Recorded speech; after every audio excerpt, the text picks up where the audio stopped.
Ayan guys, pauwi na kami ng aking pamangkin. Nagpasama ako. Dan tayo sa Pilapil. Oo, malalim yan. Hanggang dito sa may buti nga may tulay na eh. Noon bumababa ako dyan. Ayan ang tulay. Tulay. Sana kaya ko. Wait lang ito. Madulas yung paa ko. May putik ko. Ang kabkabaan. Hindi naman kasi linagyan ng hawakan. Dapat ko may isa. Hindi, okay na yan. Basta may hawakan. Matulas. Oops. Tan. Ay, naku! Ay, Diyos ko. Ayan tubig na yan ang lalim na. Ang nagsangkot na lang doon. Saan? Ayan nga, yung tubig doon bumabagsak dyan. Papunta dito. Ito, malunod ito. Huh? Oo. Hindi kagaya dito sa amin na Oo.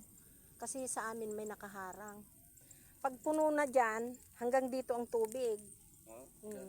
So malakaw nagmulmula. Pero pag talagang malaki na yung tubig, umapaw dito, ayan, pupunta dyan sa amin. Ganun. Ayan Tugtog. Di ba may kalsada dyan? Papuntang Sawat. Doon, Kagarlitan. Ganon. Mataas yung kalsada dyan, nakapasok ka na dyan. Lang ito. Saan? Dito. Ayan nga, papuntang nga dyan. Sawat. Sawat. Ayan na tubig din doon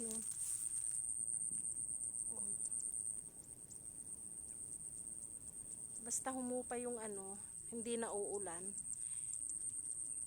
Kaya lang pag nagpakawala sila ng dam, ay sunsun kunada. Pag lalaki yung tubig, pupunta dito. Tara?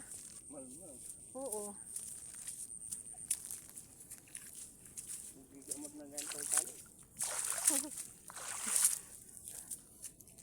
Paano pag may sulong-sulong ka pa na na abono? Ako maghakot ako ng abono, 'di ba? Walang tilapil. Doon ako sa gitna dadaan. Lagay ko sa sako na maliit. Ilipat ko kay tatay. Pero yung daanan ko, wag ka. Si Brusyong yan. Oo, nakasingle, di ba? Nakasingle. Si Brusyong. Pupunta doon din sa palay niya. Ayan lubog na. Andyan yung palay niya Diyan. Ha? Saan tubag? Oo, kung nakatanim na dyan. Ubing balat na Ay, hindi. Ayan, tara.